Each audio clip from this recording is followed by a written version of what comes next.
Beleza, agora só um adendo aqui. Peguei um paciente com bradiarritmia na emergência. Como é que eu vou manejar esse paciente? Então, primeira coisa que eu tenho que fazer, monitor oxigênio IV. A gente já falou isso na parte da taquiarritmia. Então, lembrar, né? Monitorizar o paciente, aquele monitor multiparamétrico, vai ver oximetria, vai ver pressão, vai ficar monitorizando o ritmo ali em tempo real. Oxigênio, basicamente, se o paciente estiver desaturando, a gente já comentou isso, né? Tem estudos mostrando que infarto, que antes a gente usava de rotina oxigênio, você ficar usando de rotina, o paciente está saturando bem, 95%, 96%, pode ser até deletério, e excesso venoso, né? Porque você muito provavelmente vai ter que fazer medicação para esse paciente, precisa de uma veia calibrosa, né? Segundo passo, definir se há sinais de instabilidade. A gente já falou também, são os mesmos sinais lá das taquiarritmias, né? Você tem que ver se o paciente chia. Isso aí eu não estou falando de sibilo, não. Estou dizendo do mnemônico aqui. Então, C de consciência alterada. Então, perguntar, o paciente chegou obnubilado, está com a frequência de 30 em um BAVT, claramente aquilo ali está causando baixo débito e o paciente está diminuindo o nível de consciência. Mas pode ser síncope também. O paciente fala, eu estou... uma hora atrás, meia hora atrás, estava em casa, conversando com minha esposa, de repente, potuque no chão, do nada.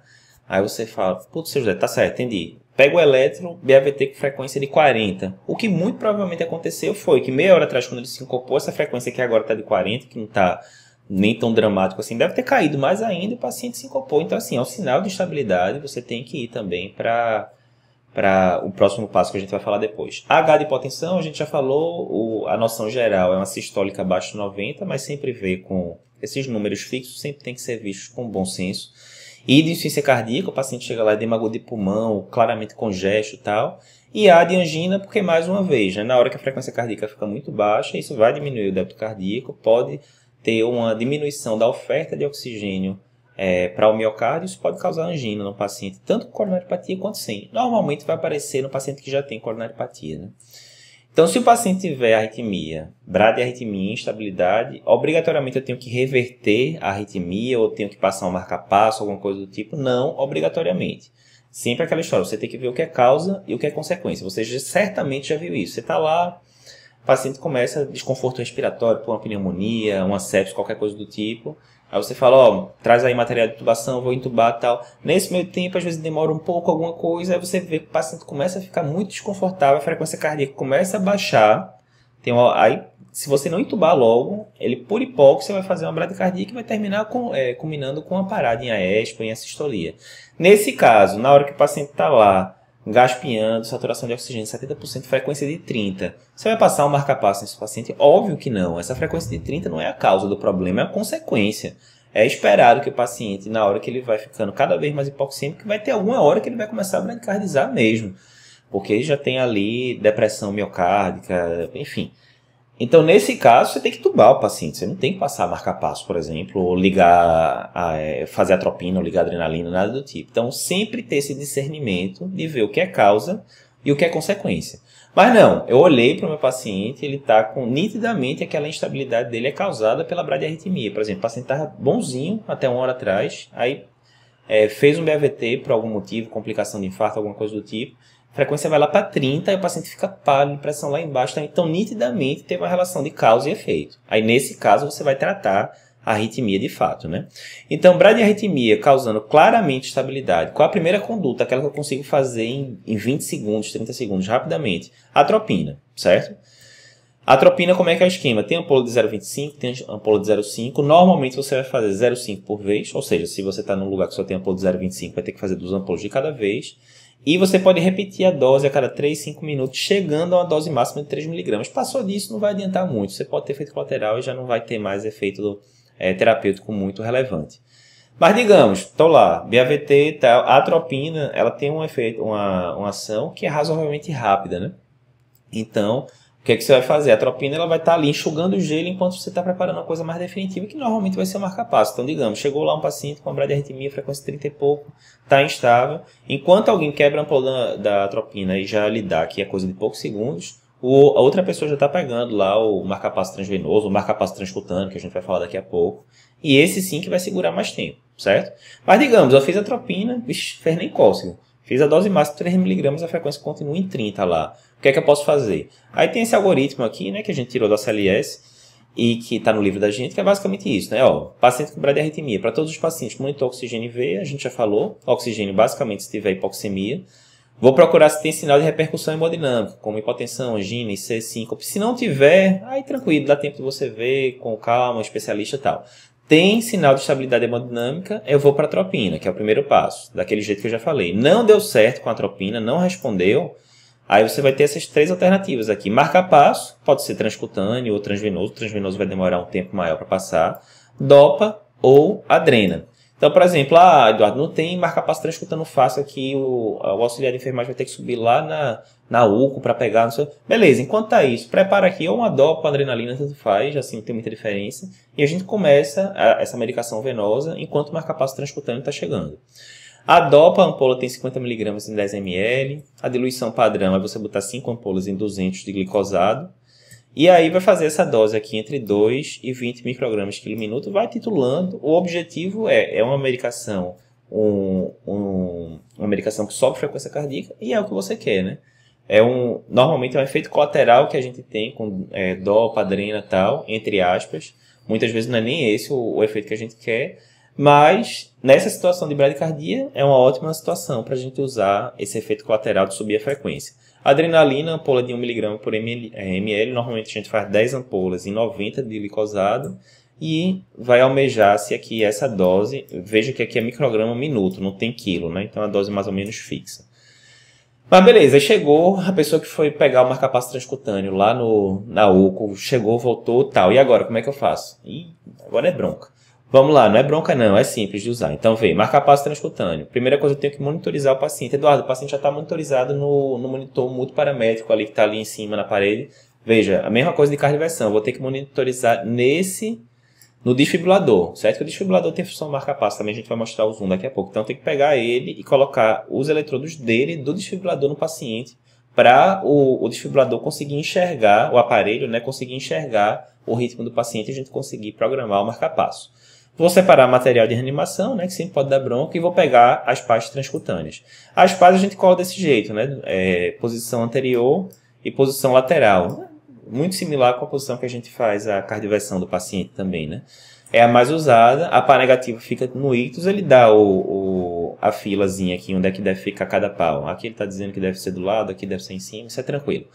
Beleza, como é que eu vou regular? Vê, nesse exemplo aqui que a gente pegou, que é o marca-passo que tem no meu hospital, o desfibrilador. Aqui, por exemplo, ó, off, né, tá desligado. Aqui monitor, se você colocar aqui, ele vai ficar só vendo o ritmo do paciente, mas não vai estimular, não vai chocar nada do tipo. E aqui são os diferentes tipos de energia que a gente pode escolher para cardioverter ou desfibrilar o paciente. Indo para esse lado aqui, a gente vai chegar aqui nessa parte do pacing, né, que é justamente o marca-passo, certo? Aí pode ser fixo ou sob demanda. Normalmente a gente vai escolher sob demanda. O fixo é o quê? Se eu programei ele para dar o estímulo 60 vezes por minuto, né, 60 BPM, mesmo que a frequência do paciente vá para 70, 80, porque você fez alguma medicação, mesmo assim o marca-passo vai continuar soltando o estímulo dele. Isso é perigoso por quê? Porque às vezes pode acontecer aquele fenômeno R sobre T que a gente falou, lembra?